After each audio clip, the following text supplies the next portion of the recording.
गिरफ्तारियां भी हुई पाकिस्तान तहरीक इंसाफ की और बड़े पैमाने पर हुई।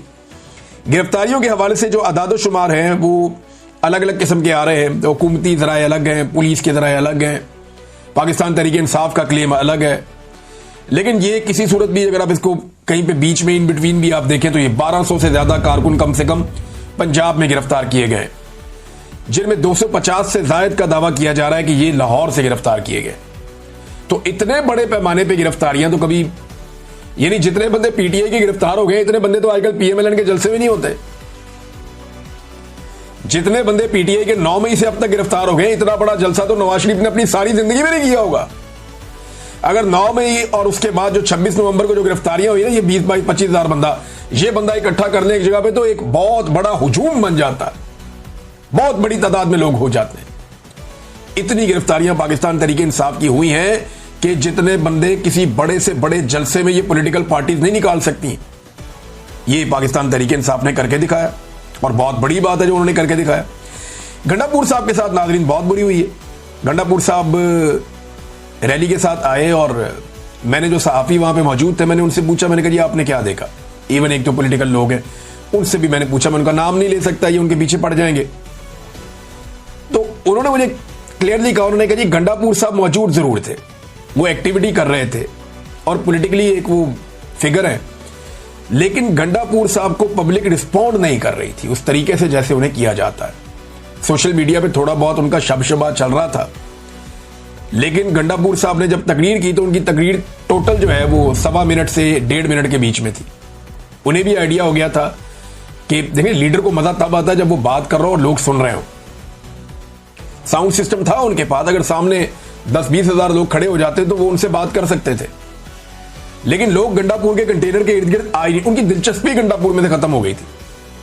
तो गंडापुर साहब को यह सोचना चाहिए था अपने पांव पे बार बार कुल्हाड़े मारने से पहले कि वो कुर्बान क्या चीज कर रहे हैं और किस चीज के लिए कर रहे हैं। वजारत आला के लिए अपनी सारा सियासी करियर, अपनी इज्जत सब कुछ दांव पे लगा रहे हैं। लोगों में एक बहुत बड़ी क्रेडिबिलिटी थी कि इस आदमी की ब्रेक उस जगह पे आके लगती है जहां इमरान खान साहब बुलाते हैं। ये हमेशा इमरान खान की आवाज पे लब्बैक कहता है, हमेशा पहुंचता है और जबरदस्त एहतजाज करता है और बड़ी अच्छी टीमें लेकर आता है। तो आज उन्हीं टीमों की गंडापुर साहब की तरफ लगता है तवज्जो ही नहीं थी। वो आए, उन्होंने तकरीर की 1.25 मिनट की, 1.5 मिनट की, वो भी कोई खास बात उन्होंने नहीं की, कोई ऐसी बात नहीं की जो काबिल जिक्र हो मैं आपको यहां पढ़ के सुनाऊं। लेकिन फिर गंडापुर साहब निकल गया तो कारकुन उनकी गाड़ियों के आगे आ गए। बाद में उन्होंने कहा जी किधर जा रहे हैं आप हर दफा में लेकर आते हैं और वापस हमें निकल जाते हैं, या वापस ना जाएं, आपको ऐलान करें, कुछ चक्कर चलाएं। वो कारकुन ज्यादा एक्सपेक्ट कर रहे थे जो पीछे से आ रहे थे, उन्होंने रास्ते रोक लिए, हो सकता है शरारत कर रहे हो। लेकिन फिर गंडापुर के जो गार्ड्स हैं उन्होंने कारकुनों को धक्के शक्के देके रास्ते खोले और फिर गंडापुर साहब सीएम हाउस के लिए रवाना हो गए। तो गंडापुर साहब ने जो कहा था ना कि 3 माह में अपनी सियासत छोड़ने का जो उन्होंने फैसला किया था कि अगर मैं इमरान खान को ना निकाल सका 3 माह के अंदर तो 1 महीना तो गुजर गया, तो मैं सियासत छोड़ दूंगा, सियासत का अपनी फैसला कर लूंगा, फिर मुझे कोई हक नहीं है।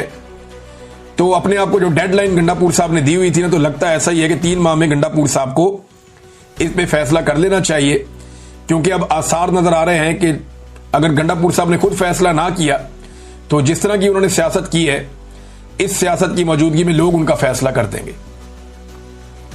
देखें ना, फजलुर रहमान के भाई ने गंडापुर साहब का चैलेंज कबूल किया हुआ है। चैलेंज गंडापुर साहब ने किया था कि मेरा भाई इस्तीफा देता है, फजलुर रहमान तुम आकर उसके मुकाबले में इलेक्शन लड़ो।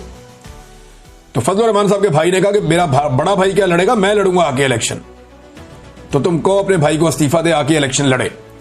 तो उस वक्त गंडापुर साहब को बताया गया ये मजाक नहीं करना, पब्लिक अब डिफरेंट मूड में, फजलुर रहमान का भाई असेंबली में आ जाएगा इस चक्कर में। तो फिर गंडापुर साहब अपने चैलेंज से मुकर गए और उस चैलेंज के ऊपर अब वो खड़े नहीं है। नाज़रीन, ख्वाजा आसिफ साहब ने एक स्टेटमेंट दिया है, ये स्टेटमेंट बड़ा इंटरेस्टिंग है। मैं आपको पहले स्टेटमेंट पढ़ के सुनाता हूं, फिर मैं चाहता हूं इस पर हम थोड़ी सी बात कर लें। फिर 1-2 बैनुल-अक़वामी बड़ी इंटरेस्टिंग खबरें हैं।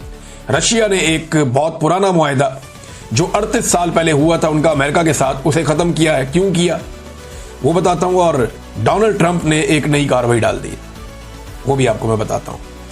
खित्ते के हालात बड़े इंटरेस्टिंग हो रहे हैं। पाकिस्तान की जो पॉलिटिक्स है उसकी वजह से मैं उस तरफ जा नहीं पाया, जो इंडिया के साथ हो रहा है, यूक्रेन और रूस के दरमियान जो हो रहा है, और जो अमेरिका इस वक्त इंटरफेयर कर रहा है इस रीजन की सियासत के अंदर, और पाकिस्तान कहां खड़ा है, बड़ा इंटरेस्टिंग सिनेरियो इस वक्त चल रहा है। इस पर हम बात करेंगे बाद में। लेकिन आप ये देखें, ख्वाजा आसिफ कहते हैं ब्यूरोक्रेसी पे तनकीद करते हुए वतन अजीज की आधी से ज्यादा ब्यूरोक्रेसी पुर्तगाल में प्रॉपर्टियां ले चुकी है।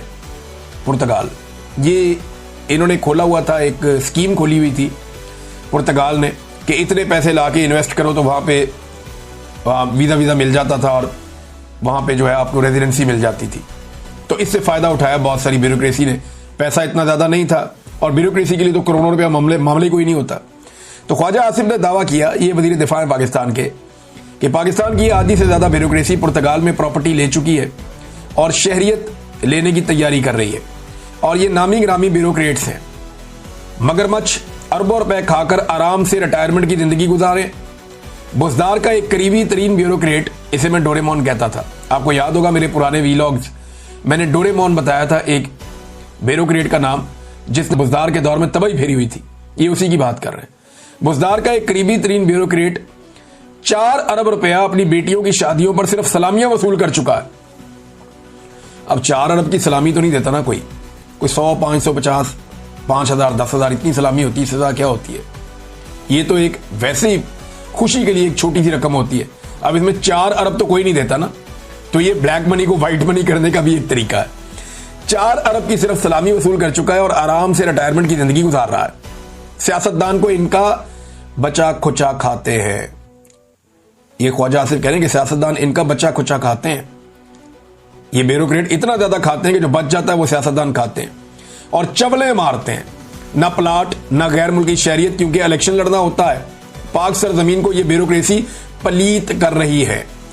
अच्छा, ख्वाजा आसिफ साहब को ये बात मैं बता दूं कि यहां जो मशहूर है ना पाकिस्तान में एक चीज, वो ये है कि जो पाकिस्तान की क्रीम है ना, वो एस्टेब्लिशमेंट खा जाती है। उसके बाद जो उसके नीचे बाकी बचा हुआ दूध है वो ब्यूरोक्रेसी पी जाती है। और फिर सियासतदान कहते हैं जो हांडी में लगा हुआ थोड़ा बहुत साइडों पे कुछ बचा कुचा होता है वो हमारे हिस्से में आ जाता है और सियासतदान फिर मुंह काला कर लेते हैं वो खा के। हालांकि जो सियासतदान है ये इलेक्शन लड़के आते हैं, इनकी पावर सबसे ज्यादा होती है क्योंकि ये पूरी रियासत को चलाने के लिए एक निगरान के तौर पे आते हैं अवाम की जानिब से। इनके पास इख्तियार होता है कि ये एस्टेब्लिशमेंट को नकेल डालें और सियासतदानों को सीधे रास्ते पे लगाएं। इनके पास ये मैंडेट होता है या इख्तियार होता है कि ये नकेल डालें एस्टेब्लिशमेंट को और जो ब्यूरोक्रेसी है उसको सीधे रास्ते पे लगाएं। लेकिन ये एस्टेब्लिशमेंट के जूते पॉलिश करते हैं और ब्यूरोक्रेसी के पीछे चल जाते हैं उनका बच्चा कुचा खाने के लिए। तो ख्वाजा आसिफ साहब, ये गंद आप लोगों ने मारा है और आप इसके लिए रिस्पॉन्सिबल हैं। जब जब कोई एस्टेब्लिशमेंट के रास्ते में खड़ा हुआ तो आप और आप जैसे लोग सामने आ गए और उन्होंने सहूलतकारी की, जिसके नतीजे में ये ब्यूरोक्रेसी का गंद और एस्टेब्लिशमेंट की गलत रविश आज तक पाकिस्तान में चल रही है। ये सिलसिला रुका नहीं। नाज़रीन, डोनाल्ड ट्रंप, जिसको नोबेल पीस प्राइज के लिए पाकिस्तान ने नामजद किया, उसकी जानिब से खबर है, मैं आपको पढ़ के सुना देता हूं। अमेरिकी सदर ट्रंप ने गजा पर कब्जे का मामला इसराइल पर छोड़ दिया है। और अमेरिकी सदर ने सहाफी की जानिब से सवाल हुआ कि गजा पर इसराइली कब्जे के मंसूबे से मुताल्लिक आप क्या कहेंगे और कि इनकी हुकूमत की तवज्जो फलस्तीनियों के महसूर इलाकों में ज्यादा ग़िज़ा पहुंचाने पर है। ट्रंप ने कहा कि बाकी मामले पर वो कुछ नहीं कह सकते, ये ज्यादातर इसराइल पर मुनहसिर होगा, यानी ये इसराइल करेगा। अब आप अंदाजा करें, इसराइल जो है वो फैसला करेगा गजा के साथ क्या करना है और इसराइल तो फैसला कर चुका है। वहां खबरें छप चुकी हैं पहले ही और बाकायदा इसराइल ने एक पूरा मैप जारी किया कि वो पूरे गजा पे कंट्रोल करेंगे, कब्जा करेंगे।